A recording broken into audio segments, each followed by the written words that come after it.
Sa totoo lang, employee lifestyle, kung titignan mo siya, it's just a smaller scale business eh. Yung pagiging business naman, kung titignan mo, parang higher scale employee ka lang din naman eh. Depende lang sa mindset mo yun. Mas empleyado pa nga ako sa totoo Mindset lang kasi parang kailangan ko talaga. pagservisyon lahat ng tao ko eh. At paalala pa rin, kagaya ng sinasabi mo, boss pa rin ang pinakamalupit na empleyado. Boss pa rin ang pinaka-malupit. Sa bagay, tama. Kasi siya ang unang gigising, siya ang huling matutulog. Kala nyo madali ha? Kala niyo madali maging boss. Problemahin ko pa yung problema ng empleyado ko. Kung ano yung ipapatrabaho mo sa kanya. Kung mag-iisip nun eh. Kung ano ipapatrabaho mo sa kanya, di ba? Tsaka pag nalugi yung company, tangina ikaw yung may pinakasakit na ulo dun. Empleyado, maghahanap na ng ibang Exactly. trabaho yan. Ikaw yung unang madidepress dun. Oo, ako talaga. Kaya tama, ang boss ang pinaka-employee of the month.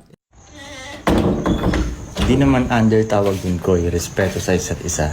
Tol, mismo yung asawa mo nga, mawawalan ng respeto sa'yo. Kasi under ka na eh. Wala na.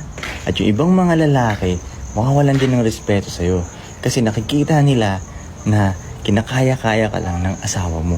At lalo yung mga ibang babae. Kasi sa mata nila, na kinakaya-kaya ka lang ng kapwa babae nila.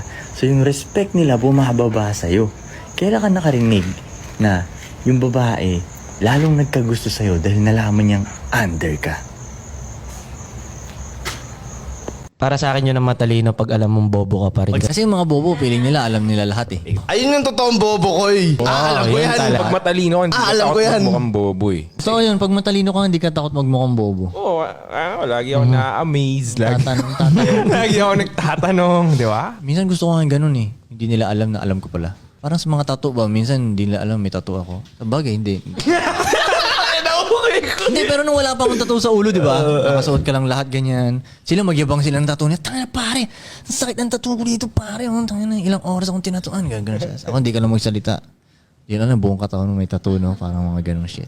Yung may cross lang dito. Pare, ang liit ng tattoo mo. Pagbukas mo, baklaran dito. Simbahan ng baklaran dito, no? Nag-tweet ako na yung mga malulungkot na lalaki, walang bitches. Tapos pinost ko sa mga social media ko. Dami nag-react, dami nagalit, hindi nagustuhan ng mga sad boys. Ngayon, imagine mo maganda ang babae, okay?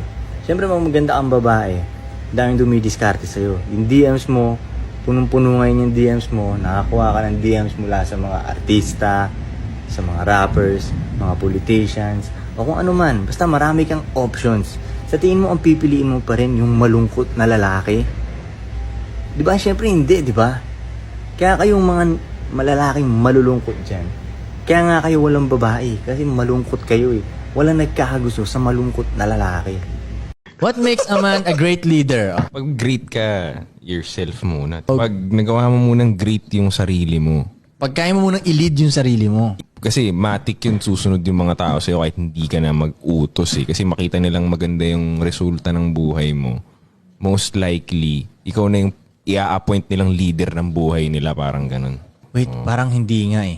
Medyo I disagree ako dun. Natutunan ko to kay Cesar Millan eh. Na ang tao lang ang sumusunod sa unstable na leaders.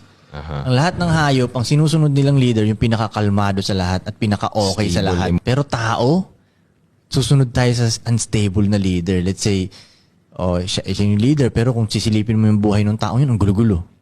Pamilya niya ang gulo. Pero kulit nga ng tao, tol. Magtataka ka rin sa tao. Ang dami-daming tao. Susunod sila dun sa taong unstable. Totoo rin. Sa Animal Kingdom, never nangyayari yun.